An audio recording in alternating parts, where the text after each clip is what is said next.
ગુજરાતમાં છેલ્લા ઘણા સમયથી એવા કિસ્સાઓ સામે આવે છે કે જ્યાં ક્યાંક આદિવાસીઓની સાથે અન્યાય થતો હોય અને આ જ અન્યાયની સામે જ્યારે તેઓ અવાજ ઉઠાવે છે ત્યારે કોઈ અધિકારી અથવા તો પછી જે સત્તામાં બેસેલા લોકો છે એ લોકો તેમનું સાંભળવા માટે તૈયાર જ નથી હોતા। આજે પણ કંઈક આવો જ કિસ્સો સામે આવ્યો છે।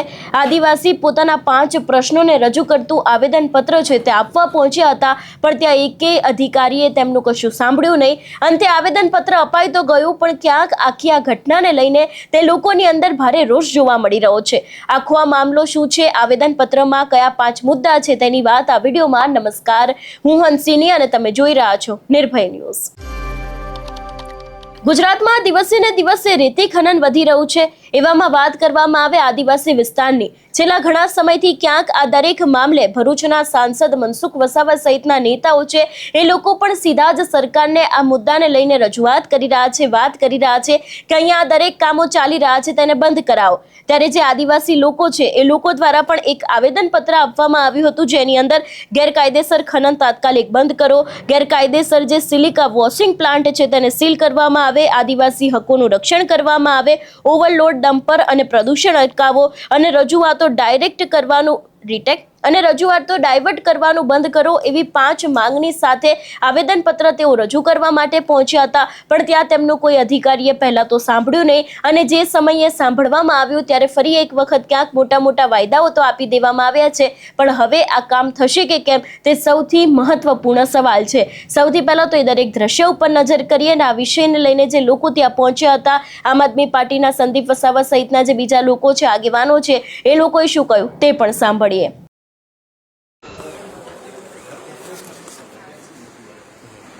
જોર સચિવ ઓઆરપી મિત્ર ડૉક્ટર ભાવિન કુમાર સંચાલક વસાવા। અત્યારે અમે જિલ્લા સ્વાગત કાર્યક્રમમાં છે અને જિલ્લા સ્વાગત કાર્યક્રમમાં અમે મેં 5 રજૂઆત નોંધાવેલી હતી, જે આપ જોઈ શકો છો, જેમાં રિસીવિંગ કોપી પણ છે।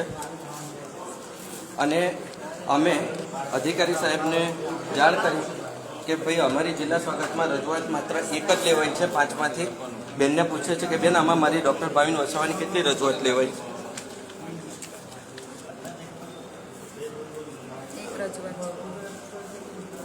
એટલે મેં આ બધી રજૂઆતો મારી ઓછામાં ઓછી 100 વખત થઈ ગઈ છે જે તે વિભાગમાં।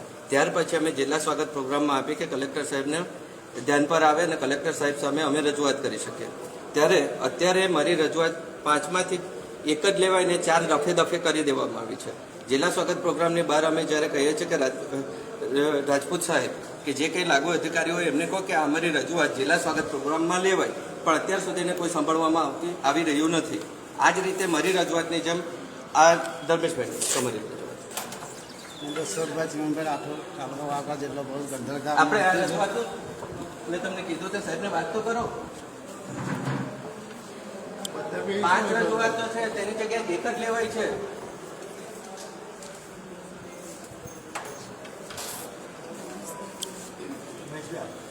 કોઈ અધિકારી સાંભળવા તૈયાર નથી, બેસો લઈ લે છે, પણ આને જિલ્લા સ્વાગત ફોરમ પર કેમ ના લેવાય?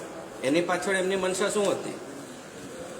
આજે આમની પણ ઘણા ટાઈમથી છેલ્લા 2016થી ચાલે છે। 2012થી તો પોતાના કલેક્ટર સાહેબની ઓફિસમાં પડેલું છે ને મને વારંવાર કહેવામાં આવે છે કે તમે ડીઆરમાં લેટર છે મારા ત્યાં 3,91,600 ભરવાનું અમને ત્યાંથી ઓર્ડર કર્યો છે, તો અમારે 3,51,000 ભરવા કે મારી કને એક મંદિર છે મચ્છી ઉદ્યોગની, તો એટલા આટલો મોટો વિસ્તાર છે, 321 હેક્ટરનો વિસ્તાર છે ને આમાં તો મને એકને તો મળવાનું નથી।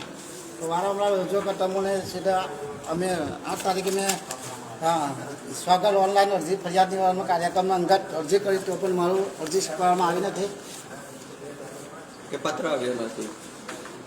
હવે કે મને કોઈ પત્ર મળ્યો નથી। આ રજૂઆતમાં એવું છે, એમની રજૂઆતમાં કે પૈસા ભરવા માટે આદિવાસીની મંડળી માટે પૈસા ભરવા માટે 3.5 લાખની જોગવાઈ કરી દીધી કે તમે પૈસા ભરી દો। એટલે કે પૈસા ભરે એટલે કે એમને શું આ જમીન ફાળવવામાં આવવાની છે? જો 100% એમને જમીન ફાળવવામાં આવતી હોય તો સમાજ ભેગો થઈને આ મંડળીને મદદ કરીને 3.5 લાખ અમે ડીઆઈએલઆરમાં ભરવા તૈયાર છે, પણ જો એ લિખિતમાં આપી દે કે હા અમે તમને આ જમીન આપવા તૈયાર છે, તો આ અમે પૈસા ભરવા તૈયાર છે, પણ સરકારી કાયદાની જોગવાઈઓ પ્રમાણે આ શક્ય નથી કે સીધે DLRમાં પૈસા ભરીને ડાયરેક્ટ જમીન ફાળવાય. ત્યાર પછી એનું જાહેરનામું અત્યાર સુધી નથી થયું, અને પૈસા ભરાવાનો જે આ પત્ર લખ્યો છે એ જાતે જ એવું કહે છે કે આ ખોટું થઈ રહ્યું છે, અને લોકોને છેતરવાના, અને ખાસ કરીને આદિવાસી સમુદાય સહિત અહીંના જે સ્થાનિક લોકો જે સચ્ચાઈ માટે લડી રહ્યા છે એ લોકોની રજૂઆતોને ગેરમાર્ગે દોરવાનું આ એક મોટું ષડયંત્ર ચાલી રહ્યું છે.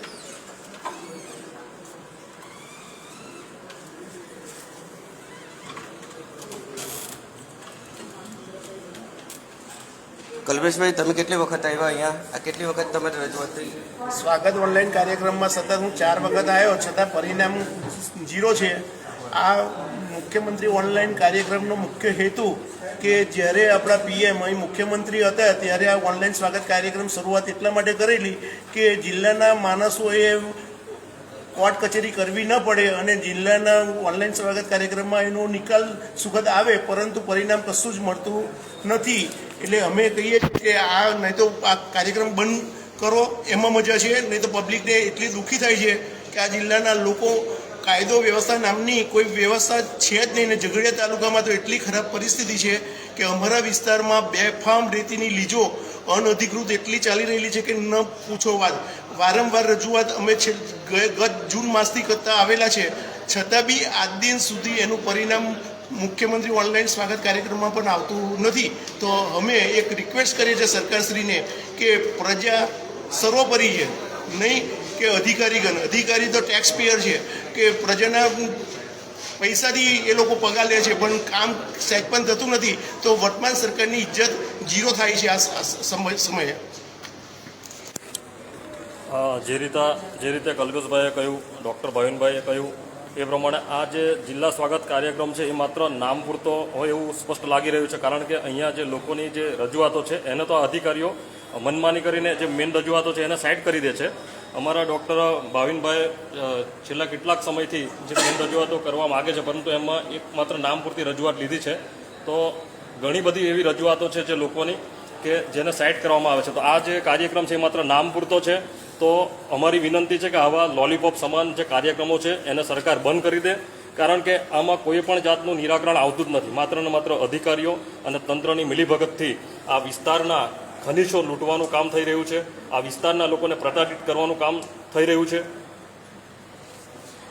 આવો આપણે આગળ આપણે બીજા જે વ્યક્તિઓ છે જિલ્લા સ્વાગતમાં આવેલા એમની પણ જે વ્યથા છે એ સમજીએ.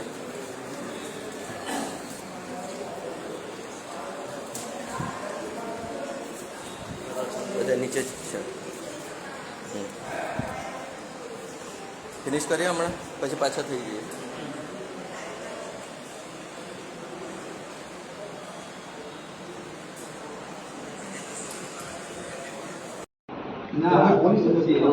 અંદરથી પાવર નહીં કરવું. તમને બહાર અમે સુપરસ્ટાર કરવું ના નથી પાડતા. અહીંયા ઓફિસ ચાલુ છે, અહીંયા સુપરસ્ટાર ના કરો, મીટિંગ કાલની રજૂઆત છે, કાલનું જાણ કરેલી છે અમને. રજૂઆત કરવા માટે બી અમારે ભીખ માગવી પડે. કોઈ લેવા માટે સાહેબ બેઠા હોય છે, પણ ત્યારે અગત્યની મીટિંગ ચાલતી હોય છે તો સાહેબ ક્યાં હોય છે? આદિવાસી સમાજ સાથે આવું જ થાય છે. આ એવું નથી, અહીંનો મુદ્દો નથી, બધી જગ્યાએ મુદ્દો છે. 2 જણા બીજા આવેદન આપવા હતા. અમે તો થાય કોઈ એવું અહીંયા એવું કંઈ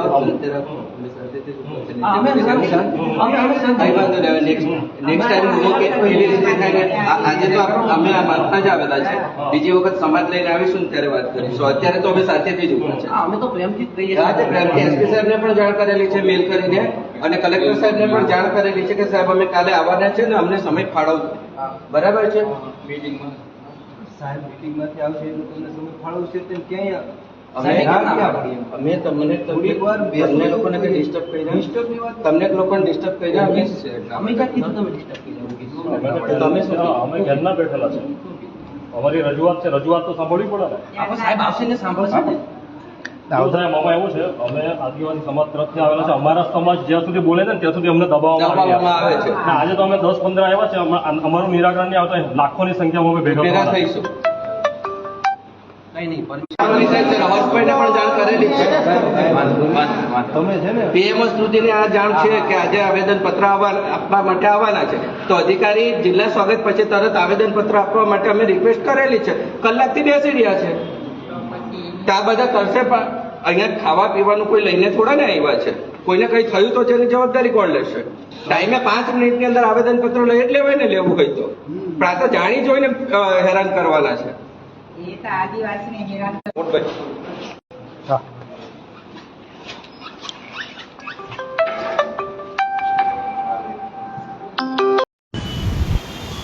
જય જોહાર. આજરોજ અમે ભરૂચ કલેક્ટર ઓફિસ ખાતે આદિવાસી સમાજના આગેવાનો અને અન્ય શુભચિંતકો દ્વારા પાર્ટી પક્ષ ભૂલીને એક આવેદનપત્ર આપવા માટે આવ્યા હતા. અમારી રજૂઆત એ છે કે જે ઝઘડિયા, વાલિયા અને નેત્રંગ તાલુકામાં કે જે અનુસૂચિત 5માં આવતો વિસ્તાર છે કે જ્યાં 244(1) અને પેસા એક્ટ લાગુ પડે છે, પરંતુ આ વિસ્તારમાં આજે માફિયાઓનું શાસન એટલું બધું વધી ગયું છે કે બધા જ નિયમો નેવે મૂકી અને આજે તંત્રના અધિકારીઓના પાપે આજે ક્ષમતા લૂંટાઈ રહી છે. આજે નર્મદા નદીની વાત કરીએ તો નર્મદા નદીની હાલત એટલી ખરાબ આ માફિયાઓએ તંત્રના ભોગે કરી નાખી છે કે આજે નર્મદા નદીની હાલત ચારણી જેવી કરી નાખી છે. આજે ડગલે ને પગલે મશીનરો મૂકીને 100 ફૂટના ઊંડા ખાડા પાડી દેવામાં આવ્યા છે, જેના લીધે પાણીનો વહેણ બદલાઈ ગયો છે, જેના લીધે સ્થાનિક માછીમારોને પણ તકલીફ પડી રહી છે રોજગારી માટે, ખેડૂતોને પણ પાણીનો સોર્સ પડી રહ્યો છે, ખેતીને પણ નુકસાન થઈ રહ્યું છે. આવી ઘણી બધી સમસ્યાઓ આ તંત્રની મિલીભગતથી થઈ રહી છે. સાથે જ જે કરજણના જે ધારાસભ્ય છે અક્ષય પટેલ કે એના જે પુત્ર અને અન્ય સાથીઓ દ્વારા જે આદિવાસી સમાજના 2 યુવાનોને ઢોરમાર મારવામાં આવ્યો હતો, એમાં પણ જે ગંભીર ગુનાઓની કલમો લાગેલી હતી એટ્રોસિટી એક્ટ મુજબ, એમાં પણ મામલતદારે જામીન આપી દીધા. એ નવાઈની વાત છે લાગે છે અમને, કારણ કે આ જે ગુનો છે એનો જામીન હાઈકોર્ટ કાં તો સેશન કોર્ટ આપી શકે, તો મામલતદાર જે ક્લાસ 2 વર્ગના જે અધિકારી આવે છે એ આમાં જામીન કેવી રીતના આપી શકે? તો આ એક આદિવાસી સમાજ સાથે ખૂબ મોટા પ્રમાણમાં અન્યાય થઈ રહ્યો હોય એવું અમને લાગી રહ્યું છે.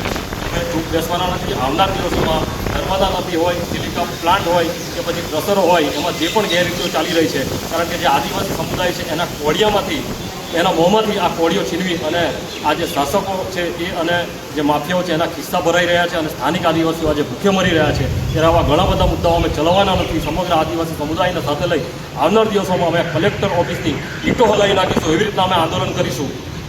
જય આદિવાસી, જય જોહાર. હું ડૉક્ટર ભવનકુમાર શાંતિલાલ વસાવા. આજે અમે આદિવાસી સમાજના જાગૃત નાગરિકો પક્ષ ભૂલી અને સાથે ભેગા થયા છે, કારણ કે ઝઘડિયા, વાલિયા અને નેત્રંગ જેવા વિસ્તારો જે ભરૂચ જિલ્લામાં આદિવાસી વિસ્તાર તરીકે જાહેર થયેલા છે, અનુસૂચિત 5ના વિસ્તારો છે અને સંવિધાનની ધારા 244(1) મુજબ આદિવાસી વિસ્તાર જાહેર થયેલા છે. પણ આજે આ વિસ્તારમાં એટલા પ્રમાણે મોટા પ્રમાણે ઇલીગલ માઇનિંગ થઈ રહ્યું છે.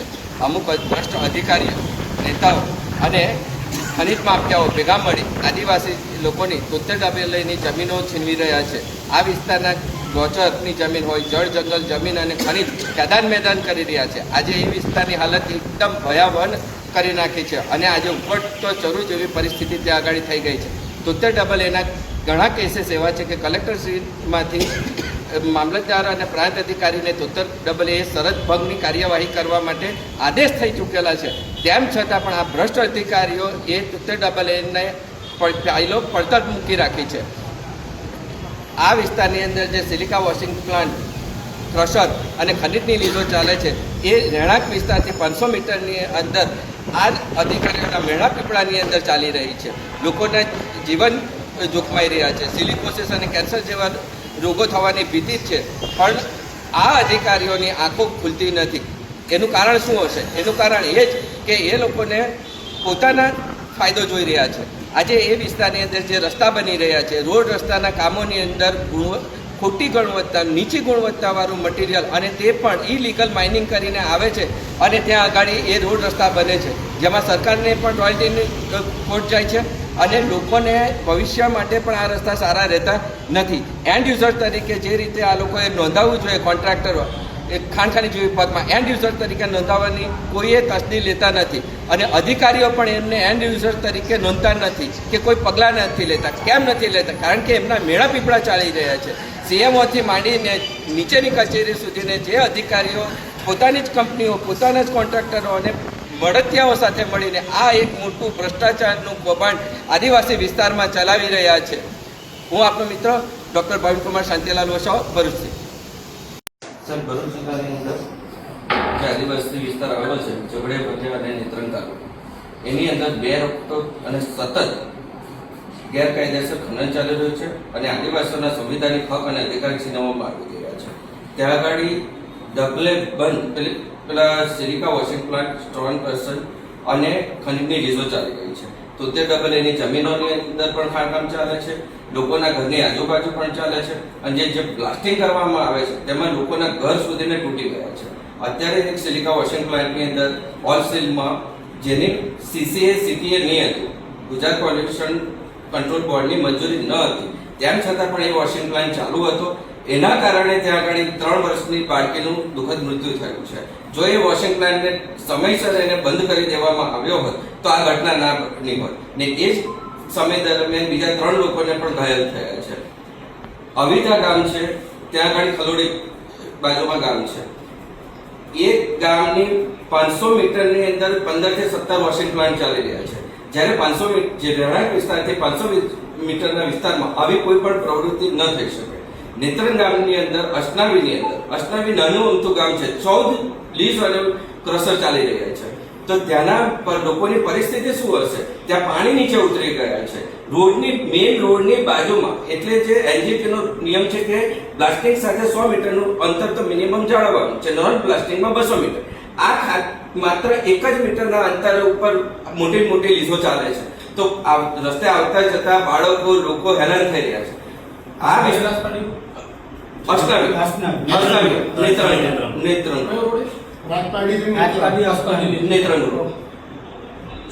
નેત્રંગ રોડ, પછી ઝઘડિયાથી વાલિયા અને જે ત્યાં આગળ કોન્ટ્રાક્ટના કામો ચાલી રહ્યા છે. હવે સાહેબ, સરકારનો નિયમ છે કે જ્યારે કોન્ટ્રાક્ટ મળે એટલે B2 ફોર્મ ખાણ ખનીજ વિભાગમાં કોન્ટ્રાક્ટર સબમિટ કરાવે કે ભાઈ મારે આ કામની અંદર 1 લાખ મેટ્રિક ટન ખનીજ મારે યુઝ કરવાનું છે અને મારો સોર્સ ઓફ મિનરલ્સ આ છે ને આ મેં ટેસ્ટ રિપોર્ટ આ લીઝનો કરાવ્યો છે. તો અહીં આગળ જે તે અધિકારીઓની મિલીભગતથી એવું થઈ રહ્યું છે કે આ કોન્ટ્રાક્ટર ખાણ ખનીજ વિભાગમાં ફોર્મ બી સબમિટ કરાવતો નથી, એન્ડ યુઝર તરીકે જે સબમિટ એને નોંધણી કરાવવાની છે તે કરાવતો નથી અને ત્યાંથી ઇલીગલ સોર્સિંગ મટીરિયલ લાવીને આ રસ્તા બનાવે છે. જેના કારણે સરકારને રોયલ્ટીની તો ખોટ જઈ જ રહી છે, સાથે સાથે કાચો માલ હોવાને લીધે જે ગુણવત્તા હોવી જોઈએ રસ્તાની એ થતી નથી અને રોડ રસ્તા વહેલી તકે તૂટી જાય છે અને સરકાર અને પ્રશાસન ઉપર પછી આક્ષેપો થાય છે. પણ જો અત્યારે કામ ચાલુ છે, અત્યારથી યોગ્ય કાર્યવાહી કરવામાં આવે તો આ ઘટના આગળ ઘટતી આપણે અટકાવી શકીશું. તો આ બધા મુદ્દાઓ છે. આ 23 મુદ્દાઓ સાથે આપશ્રીને અમે રજૂઆત કરીએ છીએ અને વહેલી તકે અમારી માંગણી સંતોષાય એ માટે આપણે પ્રાર્થના કરીએ છીએ. જો આ યોગ્ય કાર્યવાહી નહીં કરવામાં આવે તો ગાંધી ચિંતા માર્ગે અમારે ધરણા પર બેસવું પડશે કે તમારી કચેરીનો ઘેરાવ કરીને બેસવું પડશે યોગ્ય ન્યાયની અપેક્ષા સાથે. Thank you sir.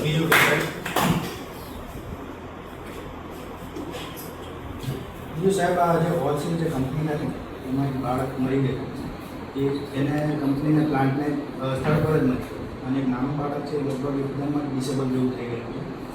એટલે એનાથી હવે અલગ એનું જીવન કેવું જીવશે આપણને કંઈ ખબર નથી. GPCB અને 16 કોઝ નોટિસ આપી, એ પ્લાન્ટ બંધ જ નથી. આ ઘટના બની ત્યાર પછી અમે આવેદન આપ્યું, ભવિનભાઈ પણ આવેદન આપ્યું, અહીંયા બી આપ્યું અને ઝઘડિયા નાયબ કલેક્ટરને પણ આપ્યું, પ્રાંતને. ત્યાર પછી પણ પ્લાન્ટમાં કોઈ તપાસ નથી, સ્થળ તપાસ નથી કે અમને પણ જાણ નથી કરી કે ભાઈ આજે અમારું આવેદન આપેલું છે એના પર એમને શું કાર્યવાહી. હાલની તારીખમાં પણ એક પ્લાન્ટ અત્યારે ચાલુ છે.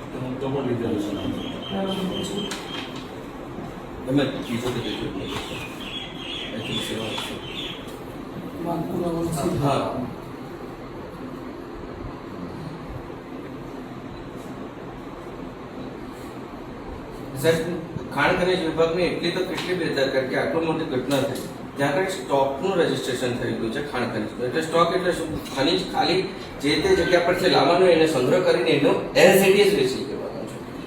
આ જગ્યા ઉપર પ્રોસેસિંગ યુનિટ ચાલી રહ્યો છે. તો પ્રોસેસિંગ યુનિટ માટે ખાણ ખનીજના જે GMM CR 2017ના કાયદા છે એ પ્રમાણે પ્રોસેસિંગ યુનિટ તરીકે તમારે ખાણ ખનીજ વિભાગમાં નોંધાવવું પડે છે. કારણ કે પ્રોસેસિંગ યુનિટની અંદર કેટલું ખનીજ તમે લાવ્યા, કેટલું ખરાબ નીકળ્યું, એટલે કે એમાં વેસ્ટ જે સાયપર નીકળ્યો અને પ્યોર માલ કેટલો નીકળ્યો એ આગળ જોડો. આ લોકો પ્રોસેસિંગ યુનિટ તરીકે થતા નથી, ત્યાંથી ઇલીગલ સોર્સિંગ કરે છે. એટલે કે 100 મેટ્રિક ટનની રોયલ્ટી એ લોકો કને આવે, પણ 1000 મેટ્રિક ટન માલ લાવે અને બધું ચોખ્ખું આવ્યું એમ કરીને વેચી દે છે. તો આ તો સરકારને પણ ખોટ છે અને પ્રદૂષણ એટલું થઈ ગયું છે, લોકોના સ્વાસ્થ્ય સાથે ચેડા થઈ રહ્યા છે. કારણ કે જે મટીરિયલ ખરાબ વધ્યું એટલે મળ કિચડ એને લોકોના રહેણાંક વિસ્તારની આજુબાજુ નાખવામાં આવે છે, જ્યારે એ મટીરિયલમાં ઝીણા ઝીણા સિલિકાના પાર્ટિકલ્સ છે, જે લોકોના સ્વાસ્થ્યમાં જશે તો એને સિલિકોસિસ અને કેન્સર જેવા ગંભીર પ્રકારના રોગો આજે નહીં તો કાલે થવાનો છે. આ ઘટના ઓલરેડી ખંભાતમાં થઈ ચૂકી છે ને એના કરતાં ખરાબ પરિસ્થિતિ આ મિનરલમાંથી થવાની છે. એટલે અમે આ પ્રશાસન પાસે વખતો વખત આ માંગણી કરીએ છીએ કે આ ઇલીગાલિટી તાત્કાલિક ધોરણે બંધ થાય.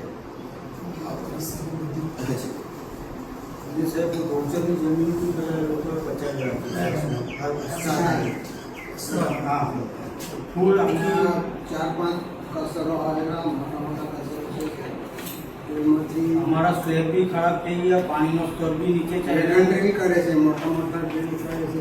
મોટા મોટા હોલ પડે છે ને બધી મકાનોની આ તિરાડો પડી જશે, બધા ઘરે છે. દર વર્ષે ક્યાંથી આપણે ખર્ચો કાઢીએ? એ લોકો તો કમાવીને એમના ધંધા કરીને ચાલ્યા જાય, તો ગરીબ પ્રજા શું કરશે?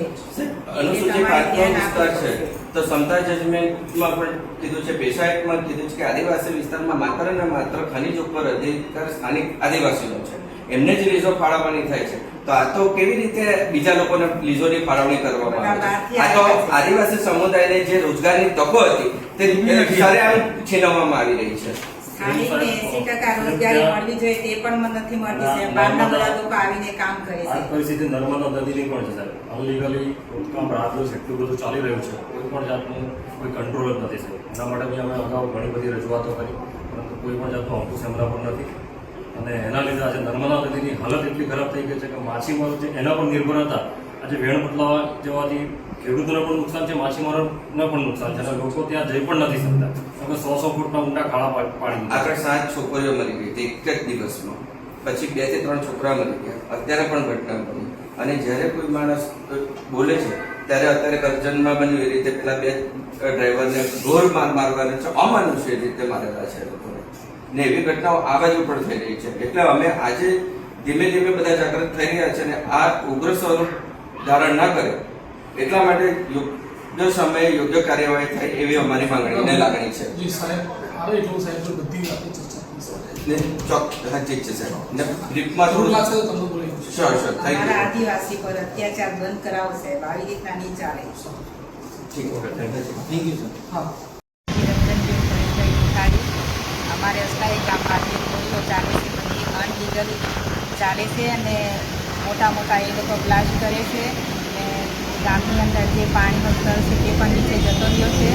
તો એ લોકો બહારથી બધાને બોલાવીને કામ કરાવે છે. સ્થાનિકને 80% રોજગારી આપવાની પણ 80% રોજગારી પણ એ લોકો આપી શકતા નથી, જેથી કરીને એ લોકો જે કંઈ અનલીગલી કામ કરે છે એ લોકો પર એક્શન તમે લેવ ને જોઈએ તો એ ખાણો બંધ કરાવી દો, કાં તો પછી એ લોકોને જે નુકસાની થતી હોય આજુબાજુ મકાનોની છતો પણ ગળે છે, મકાનોની છતો પણ મોટા મોટા બ્લાસ્ટના કારણે ચોમાસામાં બધા ગળી પડે છે.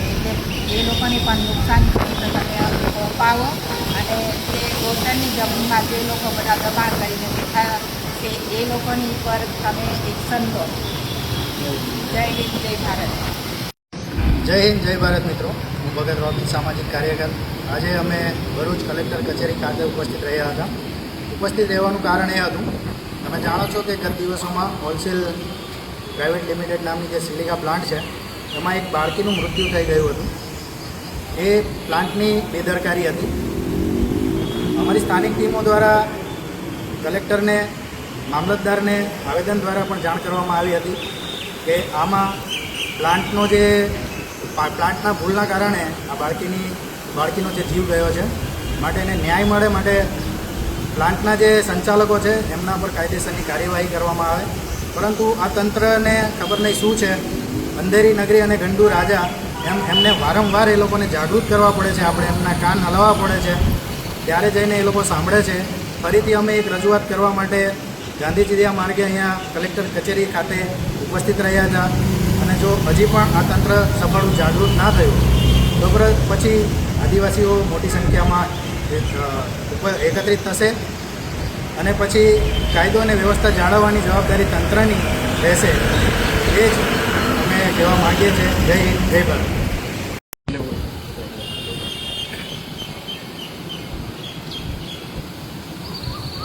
જય આદિવાસી, જય જવાહર. ઝઘડિયા તાલુકામાં પાછલા ઘણા વર્ષોથી ભૂમાફિયાઓનો આતંક યથાવત રહ્યો છે. અત્યારે પણ માં નર્મદા હોય કે રાજપાડીથી નેત્રંગ પટ્ટામાં બેફામપણે ખાણો, પથ્થરની ખાણો ધમધમી રહી છે. નર્મદા નદીના પટમાં બેફામ રેતીના આ ભૂમાફિયા બેફામ બની ગયા છે. ઝઘડિયા આ રાજપાડીથી નેત્રંગ રોડ પર જે ખાણો ધમધમી રહી છે ત્યાં ગેરકાયદેસર આ પ્લાસ્ટિક કરવામાં આવી રહ્યા છે. ત્યાંના સ્થાનિક લોકોનું સ્વાસ્થ્ય પણ ખૂબ બગડી રહ્યું છે અને આ તંત્ર કોઈપણ જાતની પગલાં લેતું નથી. સ્થાનિક નેતાઓ અને વહીવટી તંત્રની મિલીભગતથી આ બેફામપણે આદિવાસી સમાજનું ખનીજ લૂંટવામાં આવી રહ્યું છે અને ત્યાંના આદિવાસી સમાજને આદિવાસી લોકોને જમીન વગરના કરી દીધા છે અને ગૌચરની જમીનમાં પણ આ બેફામપણે તમામ જમીનો ખોદી કાઢી છે અને નદી તમામ ખોદીને ખાઈ ગયા છે. ત્યારે આવનારા સમયમાં ખૂબ મોટા પાયે એક સામાજિક આંદોલન ઊભું થવા જઈ રહ્યું છે અને આ તમામ અધિકારીઓ અને આ ભૂમાફિયાઓને અમે કાયદાનો સબક શીખવાડીશું. જય આદિવાસી, જય જવાહર. આ વિષયને લઈને તમારો શું અભિપ્રાય છે અમને કમેન્ટ કરીને ચોક્કસથી જણાવજો. તેની સાથે અમારી ચેનલ નિર્ભય ન્યૂઝને લાઇક, શેર અને સબસ્ક્રાઇબ કરવાનું ભૂલશો નહીં. નમસ્કાર.